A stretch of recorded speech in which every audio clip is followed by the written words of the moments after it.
Hola jóvenes, ¿cómo están? El día de hoy, 25 de mayo, ya vamos a entrar a ver a las biomoléculas orgánicas y nuestra primera biomolécula orgánica a tratar van a ser los glúcidos. Entonces, comencemos. Glúcidos. Los glúcidos también son conocidos como carbohidratos, sacáridos, hidratos de carbono y azúcares. Los glúcidos vienen a ser compuestos ternarios que van a estar formados por CHO, es decir, por tres bioelementos primarios que vienen a ser el carbono, hidrógeno y oxígeno.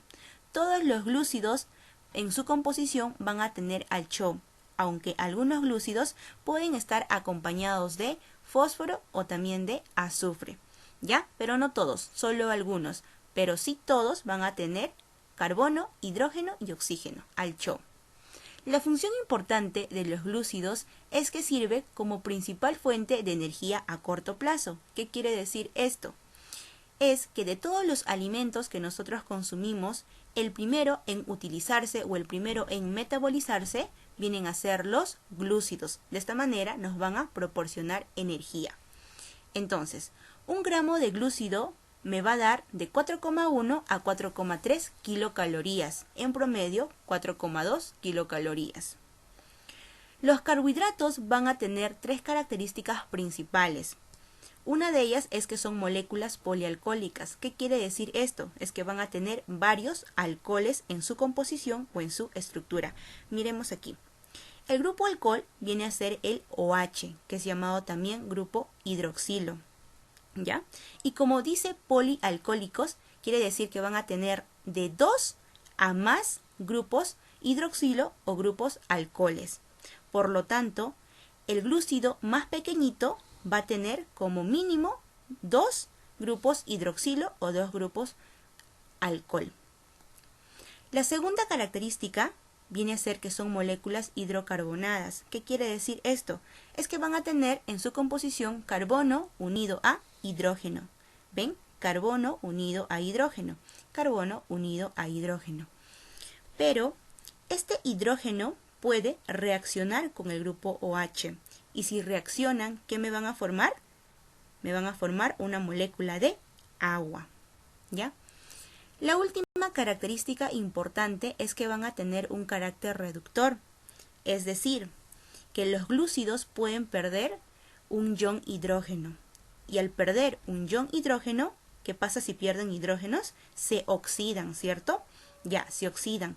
Pero este hidrógeno que se queda ahí, o sea, se va a unir a otra molécula. No se va a quedar aquí, sino se une a otra molécula. Y si se une a otra molécula, va a reducirla, porque la otra molécula estaría ganando un ion hidrógeno, ¿cierto? Es por eso que tienen un carácter reductor, porque reducen a otra molécula debido a que éstas se oxidan al perder un ion hidrógeno. Entonces ahí tenemos a las características de los glúcidos. Ahora vamos a ver la clasificación de los carbohidratos. Los carbohidratos se van a clasificar en dos grandes grupos. 1, las osas y 2, los óxidos. Las osas son llamadas también monosacáridos. Y los óxidos van a tener dos grupos más, que son los oligosacáridos y los polisacáridos. Las osas, o llamados también monosacáridos, están compuestos por 3 a 7 carbonos. Y de carbono, y entre carbono y carbono se van a unir mediante un enlace covalente. En cambio, los oligosacáridos ya no están compuestos por carbono, sino están compuestos por monosacáridos o llamados también osas. Exactamente están compuestos de 2 a 10 monosacáridos. Los polisacáridos van a estar compuestos por más de 10 monosacáridos, es decir, de 11 a más osas. ¿Y cómo se van a unir entre monosacáridos? Se van a unir mediante el enlace glucosídico. El día de hoy solo vamos a ver a los monosacáridos. En la siguiente clase ya vamos a ver a los oligosacáridos y polisacáridos. Entonces vamos a ver las características de nuestros monosacáridos o llamados también osas.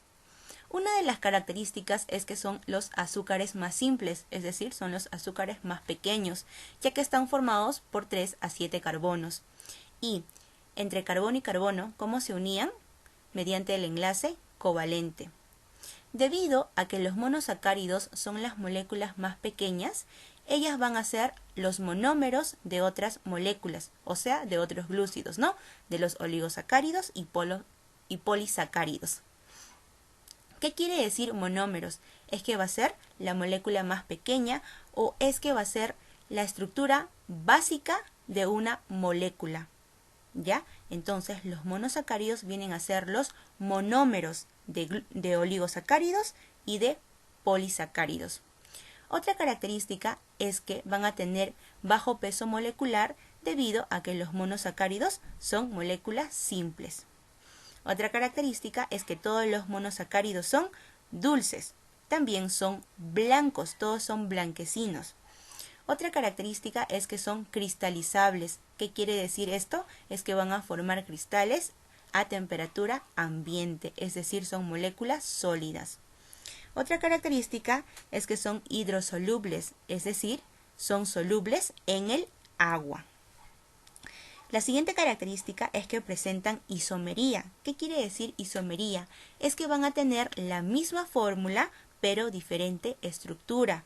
Es decir, un monosacárido con otro monosacárido pueden tener la misma fórmula, pero su estructura va a ser diferente.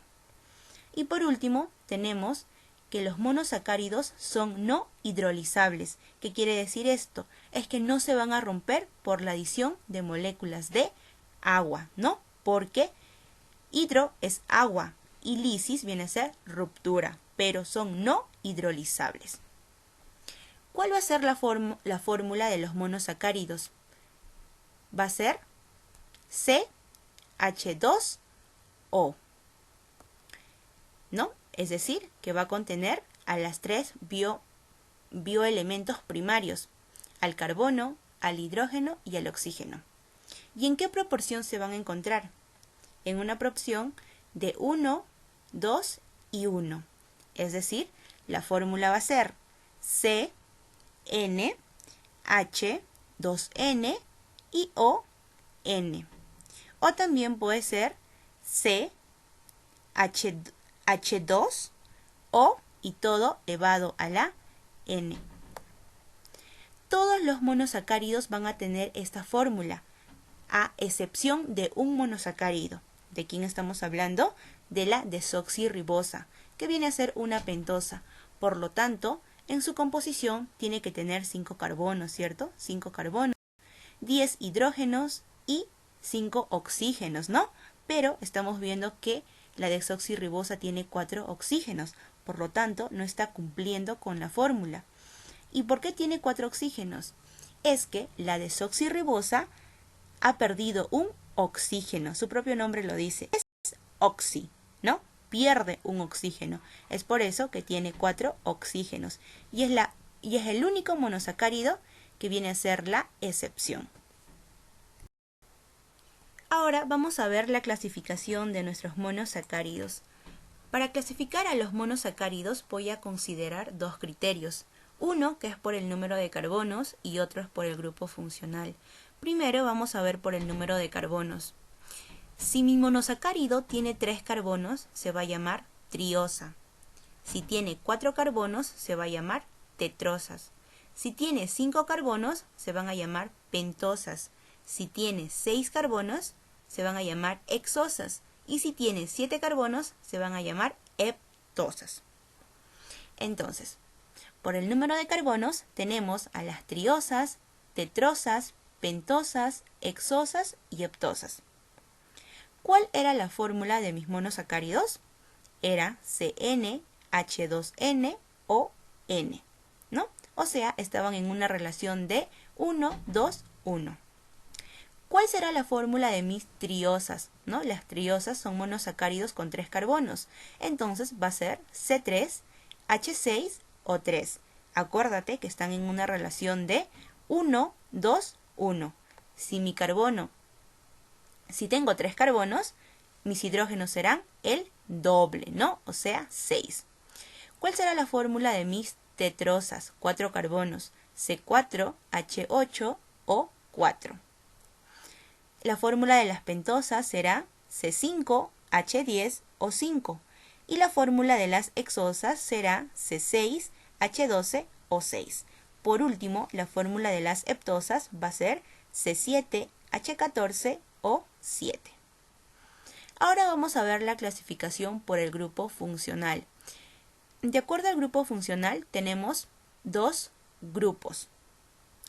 Si mi monosacárido tiene al grupo CHO, que viene a ser el grupo aldehído, será llamado aldosas, en donde aldo hace referencia al grupo aldehído. Si mi monosacárido tiene al grupo funcional CO, que es llamado cetona, mi monosacárido se llamará cetosa, ¿no? Y tiene al prefijo ceto debido al grupo aldehído cetona.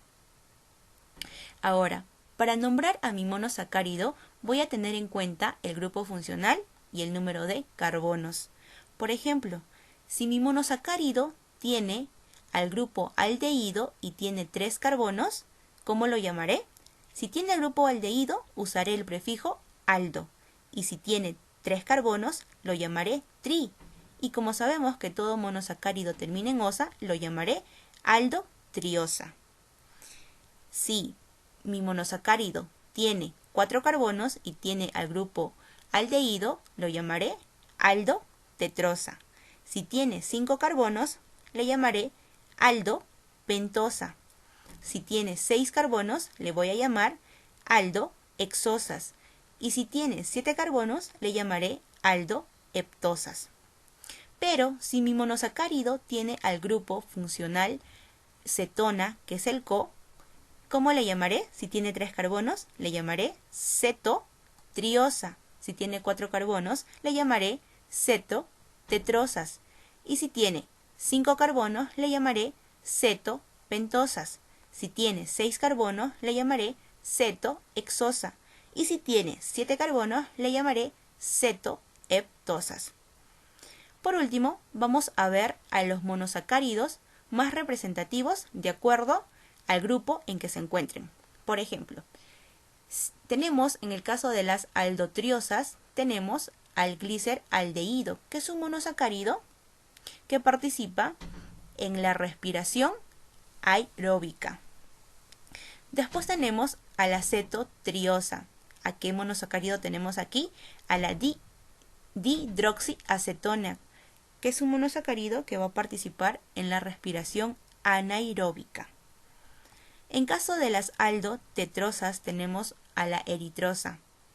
En las cetotetrosas tenemos a la eritrulosa. En las aldopentosas tenemos a la ribosa, a la desoxirribosa, a la silosa y a la arabinosa. Y como cetopentosa tenemos al monosacárido llamado ribulosa. En las aldohexosas tenemos a la glucosa, a la galactosa y a la manosa. Y en las cetohexosas tenemos a la fructosa. Dentro de las aldoheptosas tenemos a la pseudoheptulosa.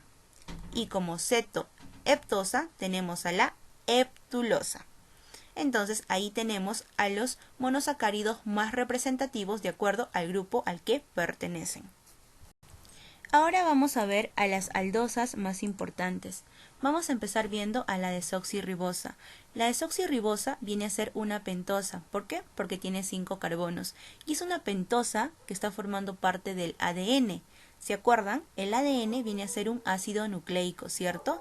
Y como ácido nucleico va a tener como monómero ¿a quién? A un nucleótido, ¿no?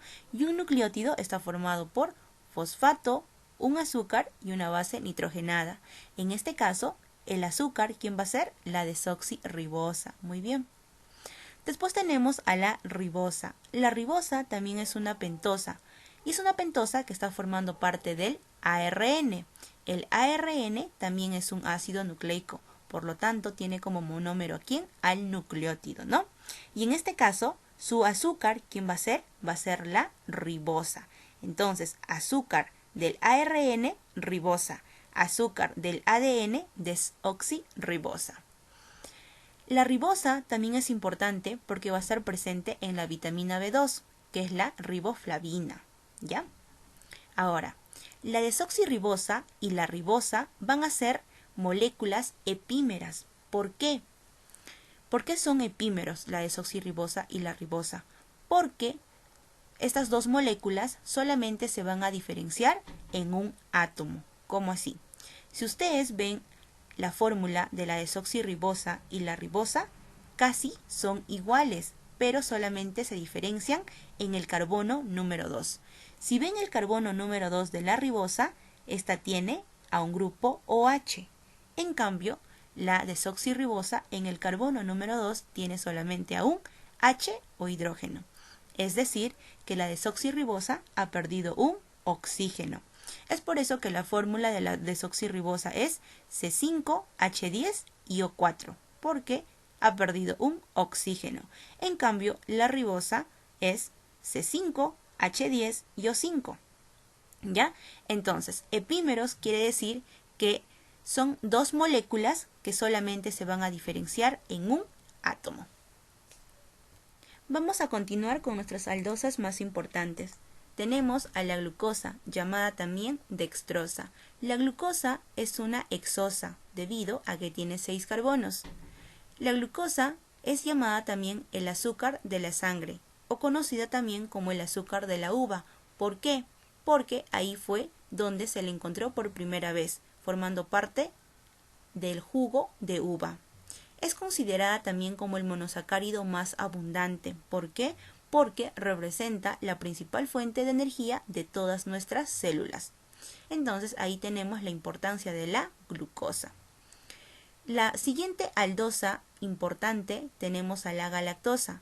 La galactosa se caracteriza porque no está libre en la naturaleza, debido a que se encuentra formando parte de un sacárido que se encuentra presente en la leche. ¿De quién estamos hablando? De la lactosa.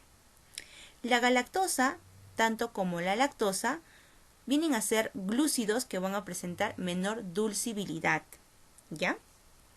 Entonces, tenemos aquí a la glucosa y a la galactosa que tienen la misma fórmula, ¿cierto? Pero se van a diferenciar en algo. Si ustedes ven el carbono 4, en caso de la glucosa, al lado derecho tiene al hidrógeno y al lado izquierdo se está uniendo al grupo hidroxilo, ¿cierto? En cambio, la galactosa, al lado derecho se está uniendo al OH y al lado izquierdo se está uniendo al hidrógeno. Entonces está al revés, ¿cierto? Es como una especie de espejo. Y cuando hacen una especie de espejos, dos moléculas, a eso se le conoce como enantiómeros. Entonces, glucosa y galactosa son moléculas enantiómeras porque hacen una especie de espejo. Muy bien. Por último, tenemos a la silosa y arabinosa. La silosa y arabinosa también son pentosas y cuando estos monosacáridos se unen van a formar unas cadenas largas, las cuales se conocen como polímeros y van a estar formando parte de un glúcido llamado hemicelulosa, la cual se encuentra formando parte de la madera. ¿Ya? Entonces ahí tenemos a nuestras aldosas más importantes. Ahora nos toca ver a las cetosas más importantes. Vamos a comenzar con la ribulosa. La ribulosa es importante porque se va a unir a dos fosfatos. Y al unirse a dos fosfatos me va a formar la ribulosa bifosfato. Y como ribulosa bifosfato es importante porque va a fijar el CO2 en el ciclo de Calvin-Benson. ¿Y qué es el ciclo de Calvin-Benson? Viene a ser la fase oscura de la fotosíntesis, ¿ya? Después, otra cetosa importante tenemos a la fructosa, llamada también lebulosa, o conocida también como el azúcar de la fruta. ¿Por qué? Porque se encuentra en todas las frutas. La fructosa es el monosacárido que va a presentar más dulcibilidad, ¿ya? Porque se encuentra en todas las frutas, se encuentra en la miel y también se encuentra en el líquido seminal de los varones, ¿ya? Y en el líquido seminal es importante porque la fructosa representa la principal fuente de energía del espermatozoide.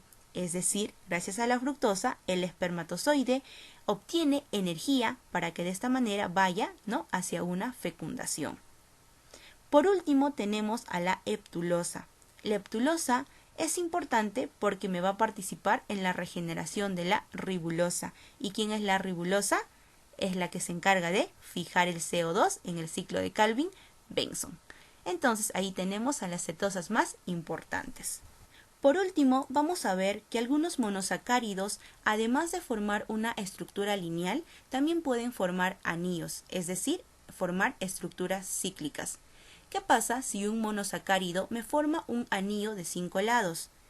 Este monosacárido se llamará furano. Pero si el monosacárido me forma un anillo de 6 lados, quiere decir que me está formando un anillo de tipo pirano. ¿Ya? Entonces, tenemos aquí como ejemplo a la fructosa. La fructosa tiene como fórmula ser C6H12O6 y tiene un grupo funcional que es la cetona. La fructosa me va a formar un anillo de 5 lados, por lo tanto me está formando un anillo de tipo furano, ¿cierto? Por lo tanto, a la fructosa se le llama furanosa. ¿Ya? Aquí tenemos a la glucosa. La glucosa también tiene la misma fórmula, es C6H12O6, pero tiene un grupo funcional que es el aldehído, ¿cierto? La glucosa me va a formar un anillo de 6 lados, y si forma un anillo de 6 lados, está formando un anillo de tipo pirano, ¿cierto? Por lo tanto, a la glucosa se le considera como piranosa. Entonces, ¿se acuerdan ustedes la característica que era de la isomería? ¿Qué cosa significaba isomería? Significaba que dos monosacáridos podían tener la misma fórmula, ¿cierto? Pero sus estructuras van a ser diferentes, ¿ya? Entonces, eso viene a ser isomería. Bueno, chicos, eso sería todo.